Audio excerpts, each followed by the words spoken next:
स्वागत है आपका हमारे चैनल द स्क्रीमिंग स्टोरीज में। तो आज का एपिसोड शुरू करते हैं। पिशाच से सामना। पिशाच के ऊपर उन प्लेट्स के घुसने का रत्ती भर भी फर्क नहीं पड़ा।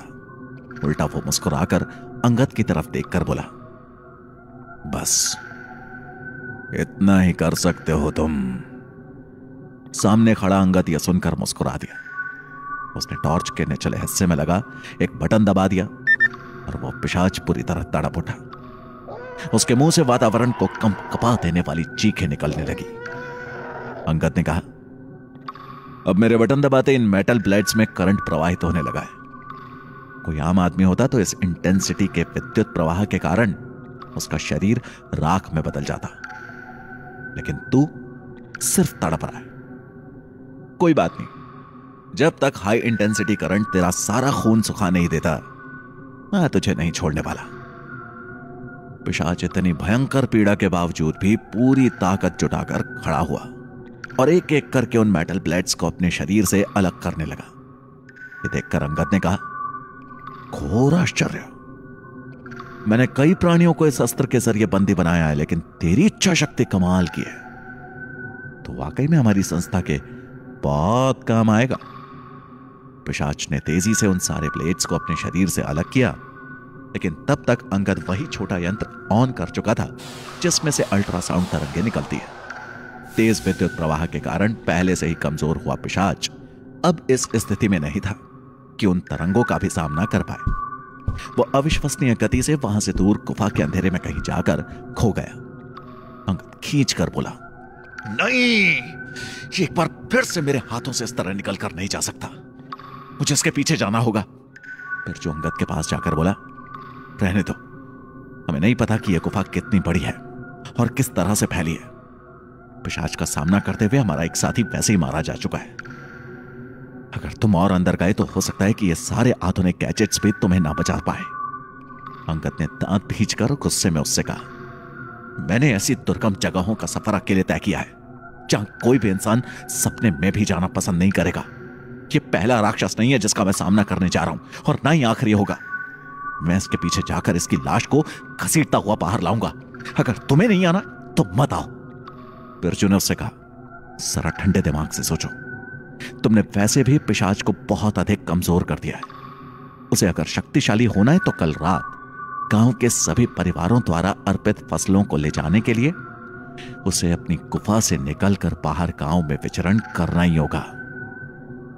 अगर उसे मारने की कोशिश करनी ही है तो उसके इलाके में क्यों, अपने इलाके में करते हैं ना।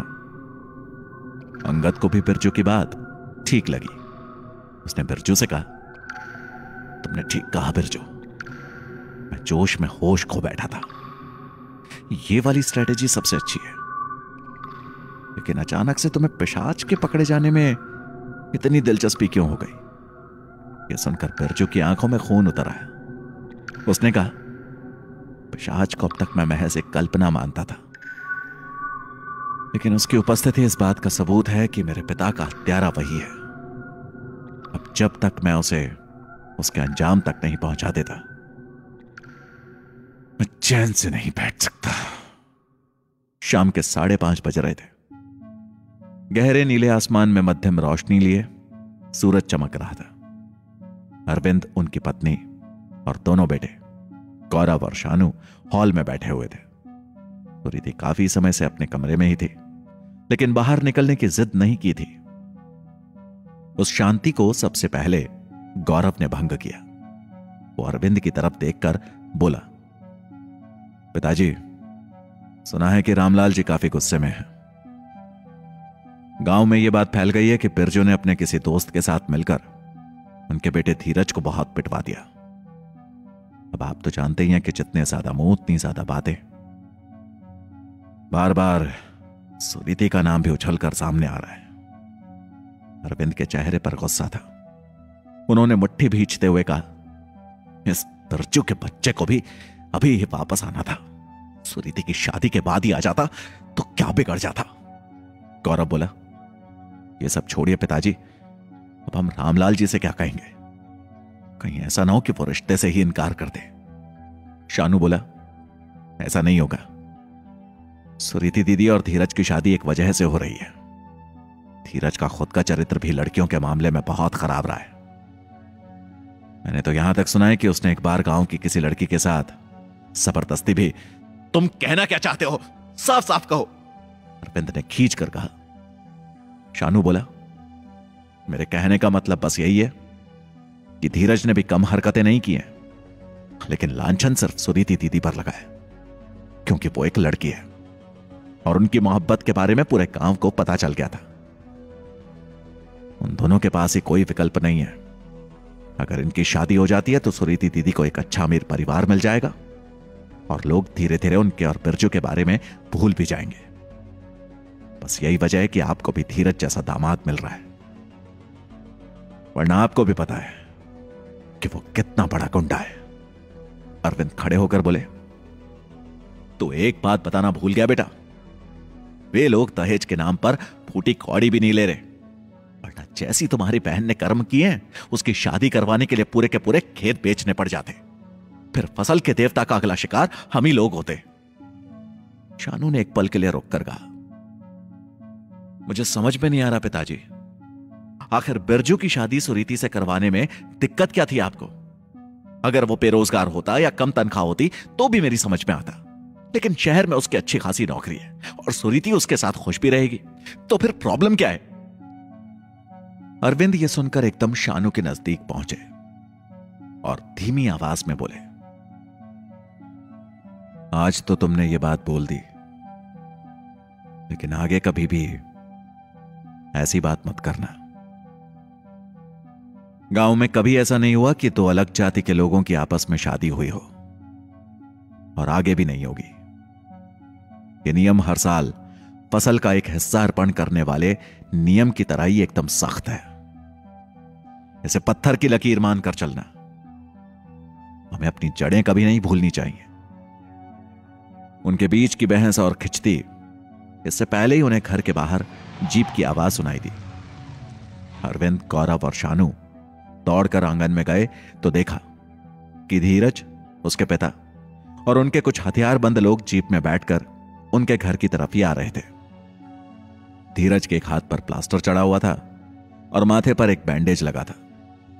पहलवान छाप ड्राइवर ने जीप घर के गेट के एकदम सामने रोकी थी। सबसे पहले उसकी बगल में बैठे रामलाल केसरवानी ही जीप से बाहर निकले। सफेद रंग की धोती, सैफरॉन कुर्ता पहने पतले दुबले और लंबे रामलाल केसरवानी की उम्र करीब 55-56 के आसपास थी। पतली मूंछों का रंग सफेद हो चला था। चेहरे पर झुर्रियां भी थी, लेकिन चेहरे पर रौब फिर भी बरकरार था। उन्हें देखते ही अरविंद जबरदस्ती की मुस्कान अपने चेहरे पर लाते हुए दोनों बेटों के साथ गेट तक आए और गेट खोलते हुए बोले, अरे आइए आइए रामलाल जी, अंदर आ जाइए। फिर वे ड्राइवर की तरफ देखते हुए बोले, अरे पिंटा, गाड़ी अंदर ले ले, मैं अपनी धर्मपत्नी से कह दे रहा हूं आप सबके लिए चाय नाश्ता कुछ तैयार कर दे। रामलाल ने चेहरे पर सपाट भाव बरकरार रखते हुए कहा, नहीं अरविंद, तुम समझ ही गए होगे कि हम घर के अंदर जाने के इरादे से नहीं आए। अरविंद को शानू की बात सच होती महसूस हुई। उसने हाथ जोड़कर रामलाल से कहा, मैं आपको विश्वास दिलाता हूं कि अब मेरी बेटी का उस बिरजू के साथ कोई लेना देना नहीं है। मैंने तो उसे कमरे में बंद कर दिया है ताकि वो बिरजू उस तक ना पहुंच सके। अरे, उसे कमरे में क्यों बंद कर दिया अरविंद? हाथ क्यों जोड़ रहे हो? ये तो मुझे पहले से ही पता है कि सुरीति बिटिया की कोई गलती नहीं है। धीरज ने मुझे बताया था कि वो बिरजू ही सुरीति को ढूंढते ढूंढते शिव मंदिर तक पहुंच गया था। मैं तो तुमसे बस इतना कहने आया था कि अभी हम तुम्हारे घर नहीं आ सकते, क्योंकि हम उस बिरजू और उसके दोस्त को ढूंढने जा रहे हैं। उसकी वजह से मेरे बेटे का हाथ टूटा। मैं उन दोनों को हाथ पैर तोड़कर कल फसल के साथ देवता के चरणों में अर्पित करूंगा। मेरे किसी आदमी ने बताया था कि बिरजू इस वक्त अपने घर पर नहीं है, लेकिन बिरजू का वो दोस्त विपुल की लॉज में ठहरा है। उस विपुल से थोड़ा ढंग से पूछताछ करनी होगी। आज इन दोनों को मैं छोड़ूंगा नहीं। रामलाल के इरादे के बारे में जानकर अरविंद से हार गया था, लेकिन उसे पता था कि इस वक्त उसके सिर पर खून सवार है। इसलिए उसे किसी भी तरह से समझाने की कोशिश व्यर्थ है। गांव में सिर्फ एक रामलाल ही था जो कानून को भी अपने हाथ में ले सकता था, क्योंकि फसल के देवता को सबसे बड़ा हिस्सा उसी के खेत से जाता था। सबको लगता था कि रामलाल को रुष्ट करने का मतलब फसल के देवता को रुष्ट करना, इसलिए धीरज गांव में इतनी मनमानी कर पाता था। अरविंद और उसके दोनों बेटे चुपचाप वहीं गेट पर खड़े रहे जब तक रामलाल जीप में बैठकर तेजी से वहां से चला नहीं गया। बिरजू और अंगद गुफा से बाहर निकलकर जंगल के पास मुख्य सड़क तक आ गए थे। बिरजू ने अंगद से कहा कि हमें राजू की लाश को साथ लेकर नहीं आना चाहिए था। अंगद चलते चलते बोला, क्या उसका कोई परिवार था? बूढ़े मां बाप कुछ साल पहले ही गुजर गए थे, शादी तो उसने की नहीं थी। अच्छा है, तो फिर हमें इस बात की फिक्र करने की कोई जरूरत नहीं, लेकिन इंसानियत के नाते हमें। अंगद उसकी बात काट कर बोला, अभी मैं कोई रिस्क लेना अफोर्ड नहीं कर सकता बिरजू। राजू को आखिरी बार हम दोनों के साथ ही जाते देखा गया था।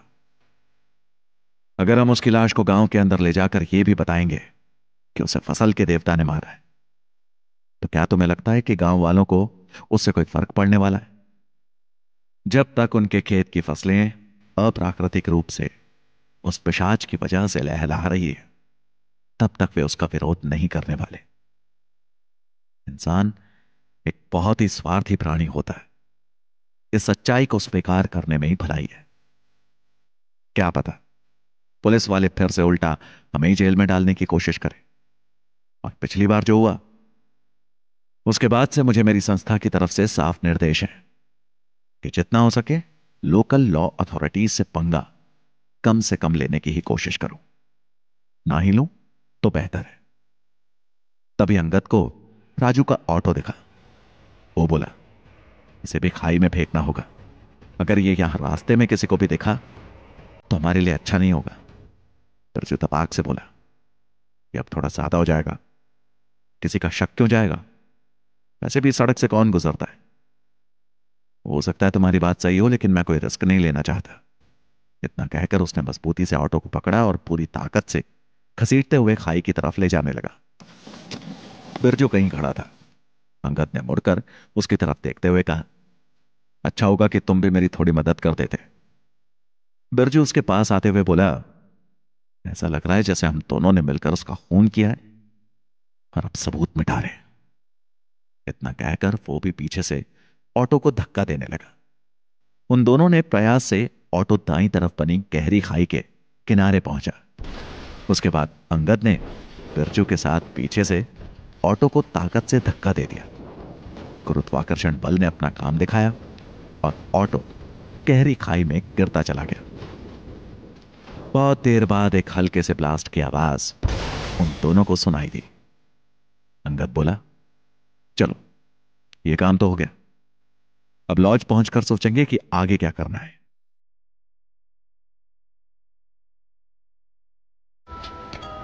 तो आज का एपिसोड होता है यहीं ख़त्म। आगे का एपिसोड देखने के लिए चैनल को सब्सक्राइब करें।